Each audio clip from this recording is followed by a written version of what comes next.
বাৰু কেতিয়াবা কিবা এটা বিষয়ত বিফল হ'বলৈ ইমান ভয় কৰিছিল নেকি যে আপুনি একেবাৰে চেষ্টা নকৰিবলৈ সিদ্ধান্ত লৈছিল? বিফল হোৱাৰ ভয় বৰ শক্তিশালী হ'ব পাৰে। ই আমাক একো নকৰিবলৈ আমাক আগবাঢ়ি যোৱাত বাধা দিব পাৰে। কিন্তু যেতিয়া আমি ভয়ক আমাৰ জীৱনত আগুৱাই যোৱাত বাধা দিবলৈ অনুমতি দিওঁ, আমি কিছুমান ডাঙৰ সুযোগ হেৰুৱাব পাৰোঁ। আশাভৰা আইদেউৰ আজিৰ এই খণ্ডলৈ আপোনালোক সকলোকে আদৰণি জনাইছোঁ।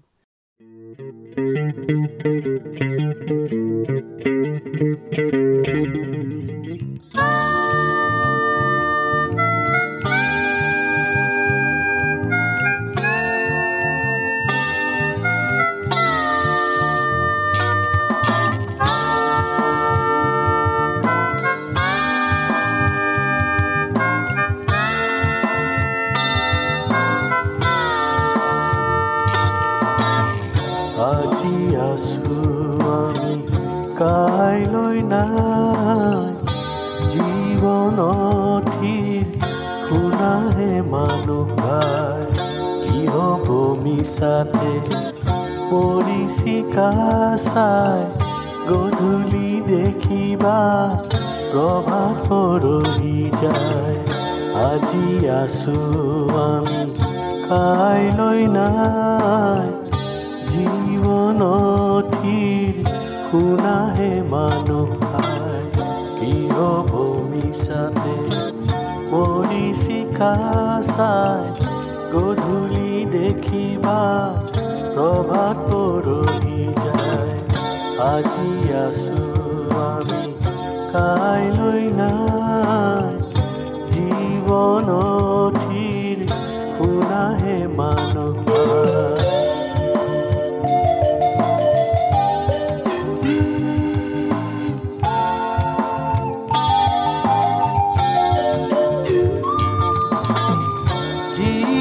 সেৱা কৰা নকৰি পলম, যিছু ধৰ্মৰ আমাৰ মহান কৰম,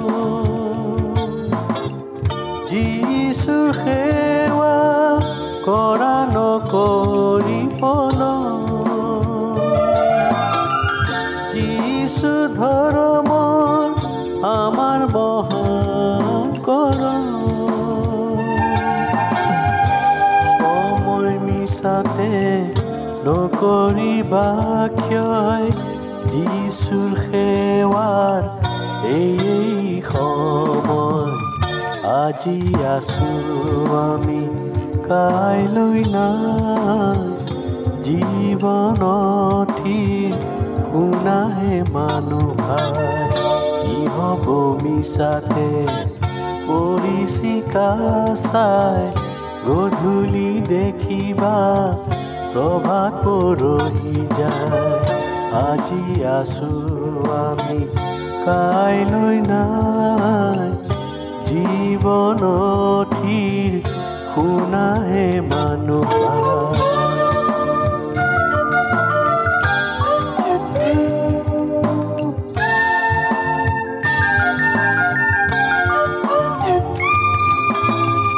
যিছুৰ সেৱা কৰা নকৰি পলম, যিছু ধৰ্মৰ আমাৰ মহান কৰম,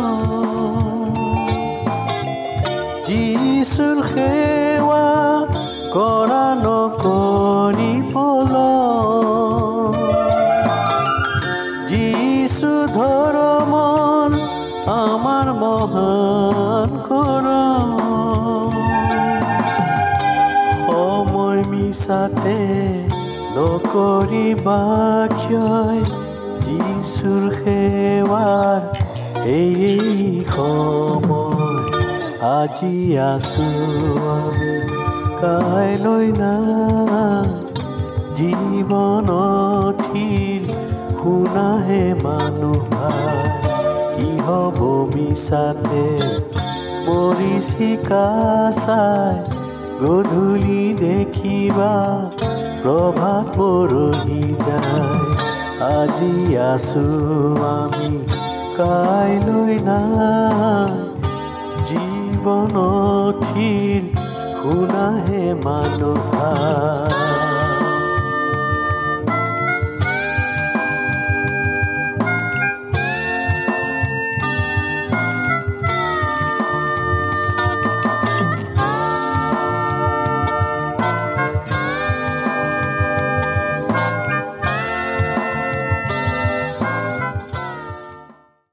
যোৱা সপ্তাহত আমি বিজয়ী হোৱাৰ বিষয়টোৰ ওপৰত আমাৰ ধাৰাবাহিক আলোচনা আৰম্ভ কৰিছিলোঁ। আমি আমাৰ ভয় জয় কৰাৰ বিষয়ে আৰু ঈশ্বৰে আমাক কেনেকৈ ভয়ৰ ওপৰত ক্ষমতা দিছে আৰু তেওঁ আমাৰ লগত হাতত হাত মিলাই কেনেদৰে এই যাত্ৰাত আগুৱাই নিব বিচাৰে সেই বিষয়ে কৈছিলোঁ। কিন্তু আজি আমি বিফলতাক জয় কৰাৰ বিষয়ে কথা পাতিম।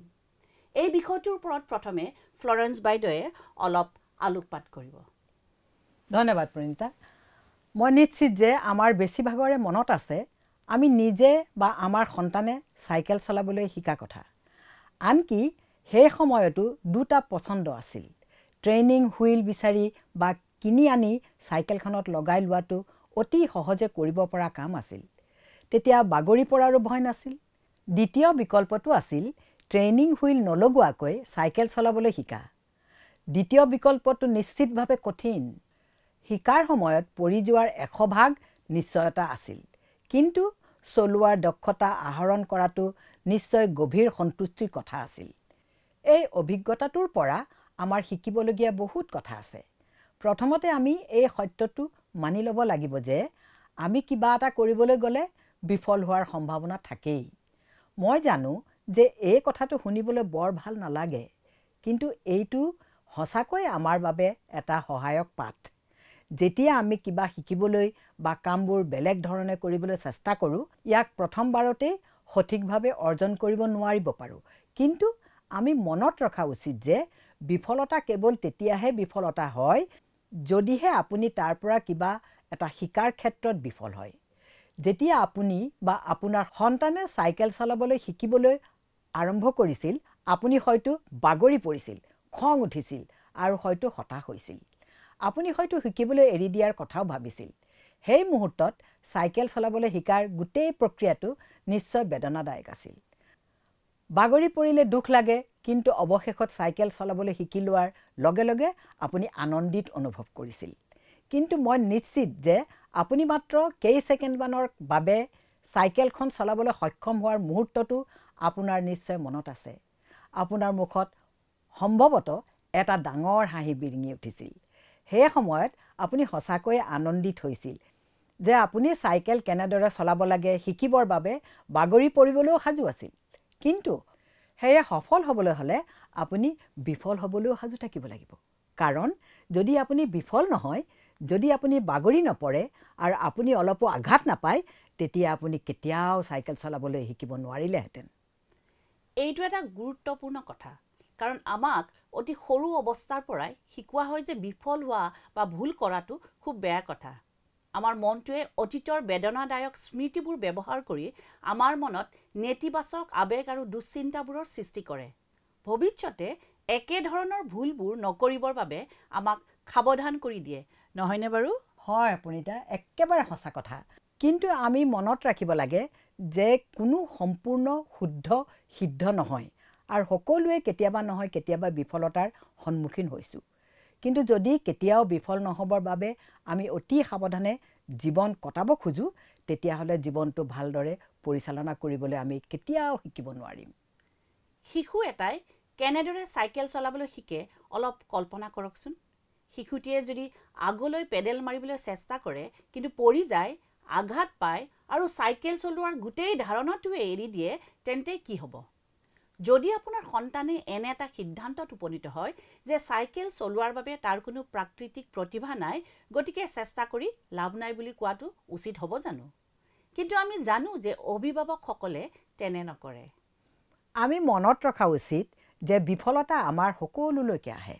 বিফলতা সাৰ্বজনীন। বিফলতাৰ বিষয়ে কি ক'ব লাগে আমি কোনেও হয়তো সঁচাকৈ নাজানো, কিন্তু ঈশ্বৰে জানে। তেওঁৰ শাস্ত্ৰখন আমাৰ দৰে মানুহৰ বাবে লেখা হৈছিল। এই শাস্ত্ৰখন আপোনাৰ আৰু মোৰ দৰে মানুহৰে ভৰি আছে, যিসকল বিফল হৈছিল। ৰজা ডায়ুদৰ কথা নিশ্চয় আমাৰ মনত আছে। তেওঁ নৈতিকভাৱে বিফল হৈছিল, তথাপিও ঈশ্বৰে তেওঁক ব্যৱহাৰ কৰিছিল। কৰ্মিল পৰ্বতত যি ঘটিছিল তাৰ পিছত এলিয়াৰ এটা আৱেগিক বিফলতা ঘটিছিল, কিন্তু ঈশ্বৰে তেওঁক আশীৰ্বাদ কৰিছিল।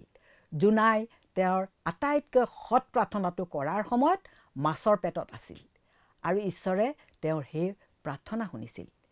সেয়েহে মই যথেষ্ট সুখী যে বাইবেলখন এনেকুৱা লোক কিছুমানৰ কাহিনীৰে ভৰি আছে যিসকল ডাঙৰ ধৰণে বিফল হৈছিল।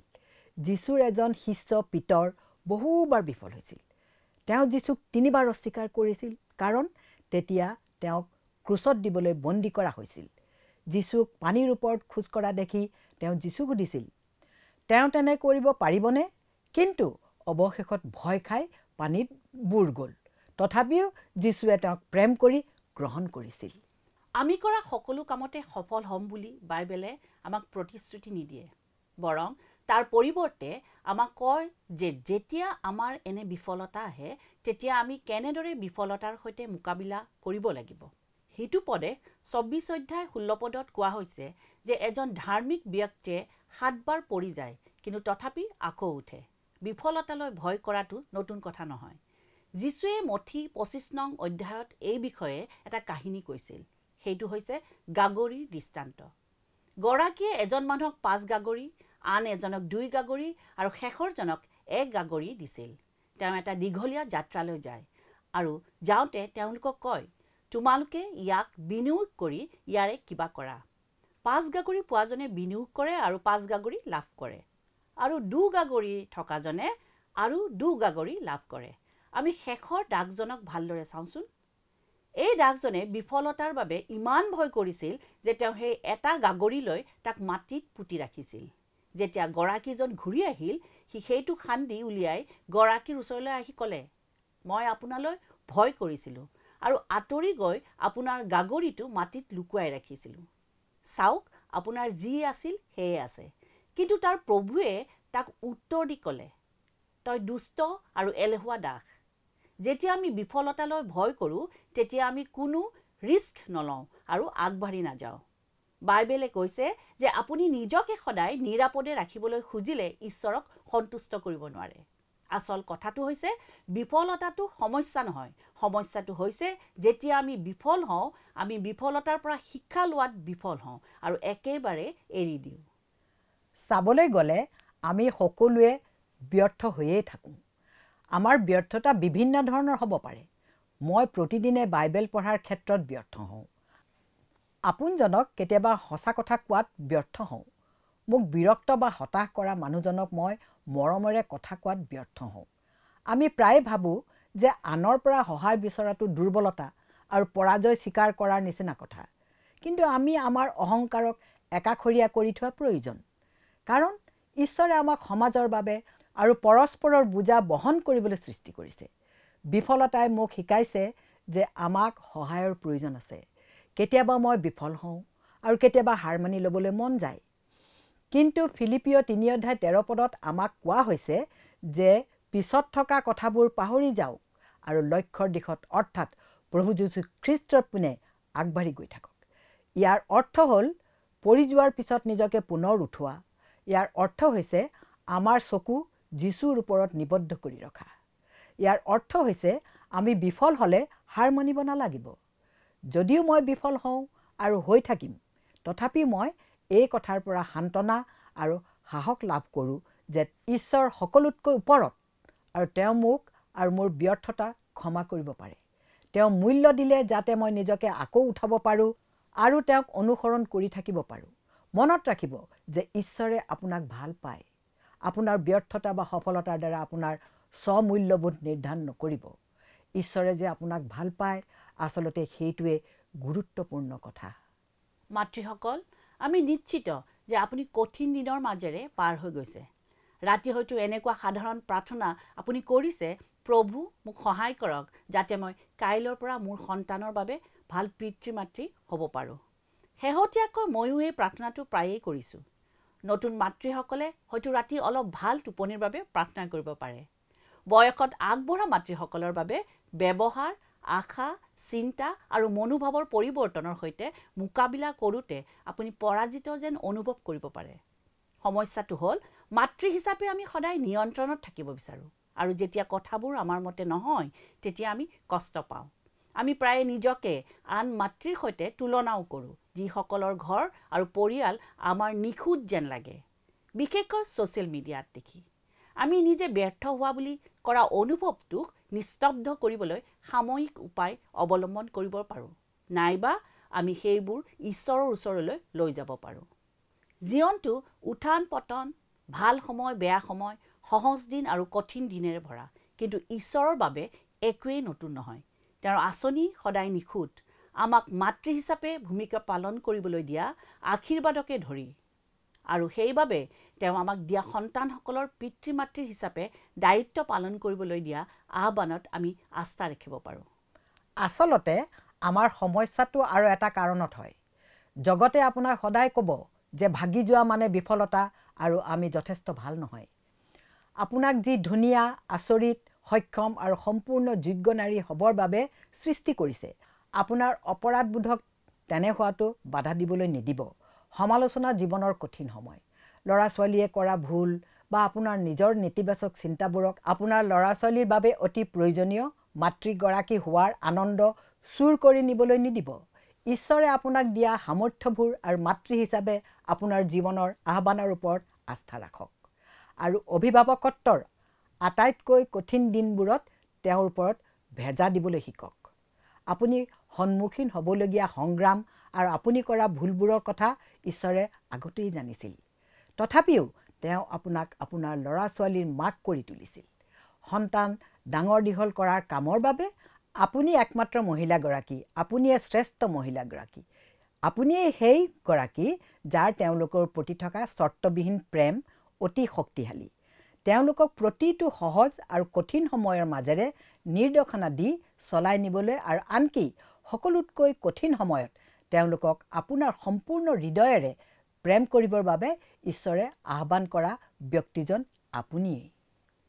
মই ব্যক্তিগতভাৱে উপদেশক 3 অধ্যায় 1 পদ পঢ়ি যথেষ্ট সান্তনা পাইছোঁ। ইয়াত লিখিছে, প্ৰত্যেক বিষয়ৰে এক এক সময় আছে। আকাশৰ তলত প্ৰত্যেক অভিপ্ৰায়ৰ এক বিশেষ বিশেষ সময় আছে। সকলোৰে পৰিচিত এই শাস্ত্ৰাংশটোৰ বাকী পদবোৰেও আৰু কয় যে জন্ম আৰু মৃত্যুৰ, ৰোপণ কৰা আৰু চপোৱাৰ, ভাঙি পেলোৱা আৰু গঢ়ি তোলাৰ সময় আছে। বিষ আৰু নিৰাময়ৰ সময়, ভাঙি মেৰামতি কৰাৰ সময়, কান্দোন আৰু হাঁহিৰ সময়। এই শাস্ত্ৰাংশৰ জৰিয়তে চলোমানে আমাক সোঁৱৰাই দিয়ে যে আমাৰ সময় সদায় সলনি হৈ থাকে, কিন্তু ঈশ্বৰে আমাৰ জীৱনত প্ৰতিটো খুঁটিনাটি এনে প্ৰতিটো সময়ৰ মাজতে সজাইছে। আমি এই কথাত সন্তুষ্ট হ'ব পাৰোঁ যে তেওঁ আমাক কেতিয়াও পৰিত্যাগ নকৰে। যদিহে আপুনি কিবা কাৰণত আজি সংগ্ৰাম কৰি আছে আৰু এগৰাকী মাতৃ হিচাপে আপোনাৰ সামৰ্থ্য আৰু মূল্যৰ ক্ষেত্ৰত সন্দেহ কৰি আছে, তেন্তে এই কথাখিনি শুনক।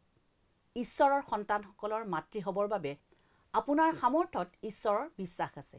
নিজৰ ওপৰত বিশ্বাস ৰাখক। কিন্তু আপুনি হয়তো এনেদৰে সুধিছে, মই কেনেকৈ আগবাঢ়ি যাম? প্ৰথম কথাটো হ'ল, আপোনাৰ বিফলতাবোৰক ঈশ্বৰৰ দৃষ্টিৰে চাবলৈ প্ৰয়োজনীয় সাহস আপুনি ঈশ্বৰৰ পৰা বিচাৰক। যি ঘটিল তাকে লৈ যদি আপোনাৰ এতিয়াও দুখ বা খং উঠি আছে, তেনেহ'লে সেই কথা তেওঁক জনাওক। তাৰ পাছত আপোনাৰ বিফলতাই আপোনাক কেনেধৰণে সলনি কৰিছে, ভাল কৰিছেনে বেয়া কৰিছে, সেই বিষয়ে এখন কাগজত লিখক, স্পষ্টকৈ লিখক। ই প্ৰয়োজনতকৈ অধিক প্ৰভাৱ পেলালে নেকি? যি ঘটিল তাৰ কোনো এটা ক্ষেত্ৰত আপুনি দায়িত্ব লোৱাৰ প্ৰয়োজন আছে নেকি? নিজকে সোধক। যদি তেনেকুৱাই হয়, তেনেহ'লে ঈশ্বৰৰ পৰা ক্ষমা বিচাৰক আৰু সেই দুখ আৰু লাজৰ পৰা আপুনি মুক্ত হ'ব বিচাৰে বুলি ঈশ্বৰক জনাওক। ঈশ্বৰৰ সান্নিধ্যত সময় কটাওক আৰু তেওঁক আপুনি ল'বলগীয়া আন কিবা পদক্ষেপ আছে নেকি দেখুৱাবলৈ অনুৰোধ কৰক।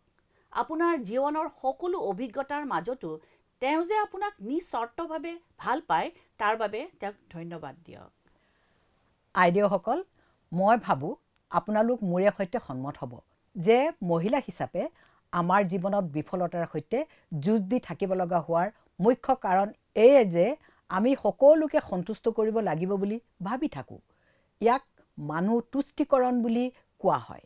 আমাক আনে প্ৰত্যাখ্যান কৰিব নাইবা আমাৰ কথাবোৰ সকলোৱে জানিব বুলি ভয় কৰোঁ। সেয়েহে আমি অপ্ৰয়োজনীয় কামবোৰ কৰোঁ। আনে আমাৰ বিষয়ে কি ভাবে সেই বিষয়ে আমি চিন্তা কৰোঁ। আমি অনবৰতে মানুহক প্ৰভাৱিত বা সন্তুষ্ট কৰিবলৈ চেষ্টা কৰি থাকোঁ। বাইবেলে কৈছে মানুহৰ প্ৰতি থকা ভয় ফানস্বৰূপ। আমি কেতিয়াও শতকৰা 100% আনৰ প্ৰত্যাশা পূৰণ কৰিব নোৱাৰোঁ। আমি কেতিয়াও সকলোকে সুখী কৰিব নোৱাৰোঁ বা আমি কৰা সকলো কথা আনে প্ৰশংসা কৰাটো আমি কৰিব নোৱাৰিম।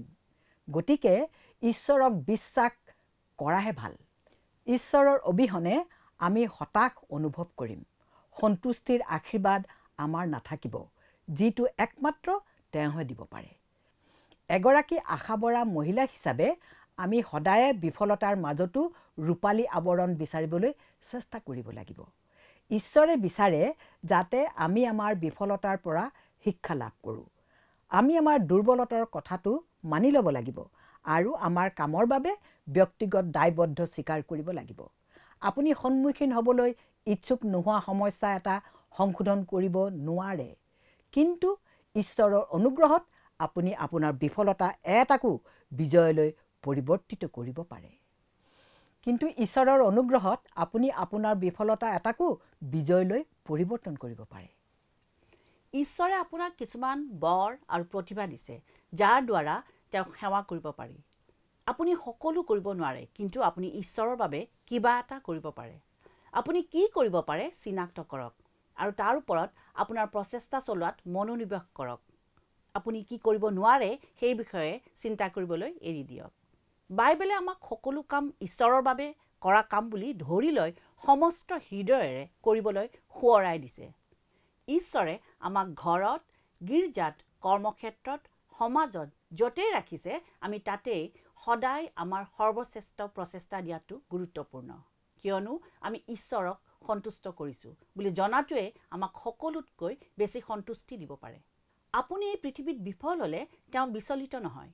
আপুনি যিমান পাৰে চেষ্টা কৰক, কিন্তু এইটো মনত ৰাখিব যে আপুনি ঘাইকৈ ঈশ্বৰক কিমান ভালদৰে প্ৰেম কৰিছে আৰু আনক কিমান প্ৰেম কৰিছে তাৰ প্ৰতিহে ঈশ্বৰ অধিক আগ্ৰহী। আপুনি অতীতৰ বিফলতাতে আবদ্ধ হৈ আছে নেকি? আপুনি সকলো নষ্ট কৰি পেলালে নেকি? কিবা এটা ডাঙৰ ভুল কৰিছে, সম্পূৰ্ণ বিফল হৈছে বা বিশ্বাসত পিছুৱাই গৈছে নেকি? আপোনাৰ বিষয়ে মানুহে এনেদৰেই কয় বুলি আপুনি অনুভৱ কৰে নেকি? বিফলতা কেৱল তেতিয়াহে ভয়াৱহ হয় যেতিয়া আমি সেইবোৰৰ পৰা একো শিক্ষা লাভ নকৰোঁ। এয়া পুনৰ ওপৰলৈ উঠাৰ সময়।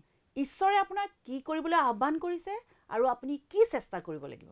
আপোনাৰ ভয়বোৰক আপোনাৰ বাধা হিচাপে নাচাই আপোনাৰ পৰৱৰ্তী শ্ৰেষ্ঠ কাৰ্যৰ বাবে চাবিকাঠি হিচাপে চাওক। কাৰণ কেতিয়াবা আমাৰ আটাইতকৈ ডাঙৰ ভয়ৰ আঁৰত আমাৰ যাত্ৰাৰ পৰৱৰ্তী পদক্ষেপটো ল'বৰ বাবে এখন দুৱাৰ লুকাই থাকে।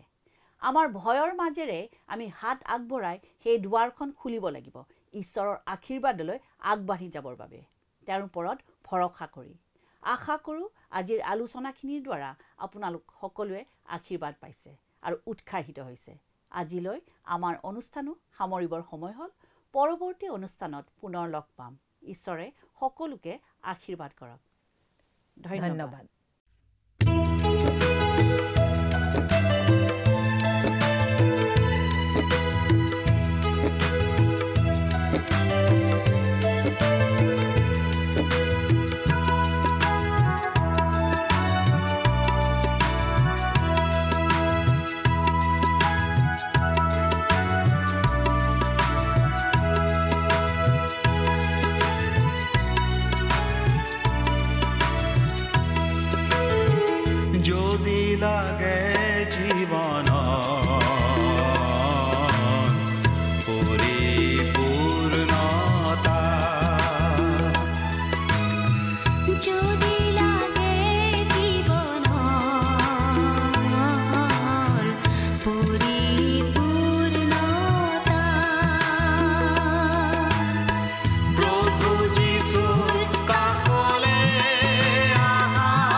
প্ৰিয় দৰ্শকবৃন্দ, যদি আপোনালোকে এই অনুষ্ঠানটো ভাল পায় তেন্তে অনুগ্ৰহ কৰি আমাক 0444908125 নম্বৰত মিছড কল কৰক। আমি প্ৰতিজন মিছড কল দাতাৰ পৰা এজনকৈ দৰ্শক বন্ধু বা বান্ধৱী বাছি ল'ম আৰু এই দৰ্শক বন্ধু বা বান্ধৱীৰ নাম আমাৰ অনুষ্ঠানত প্ৰকাশ কৰা হ'ব আৰু এটা পুৰস্কাৰ প্ৰেৰণ কৰা হ'ব।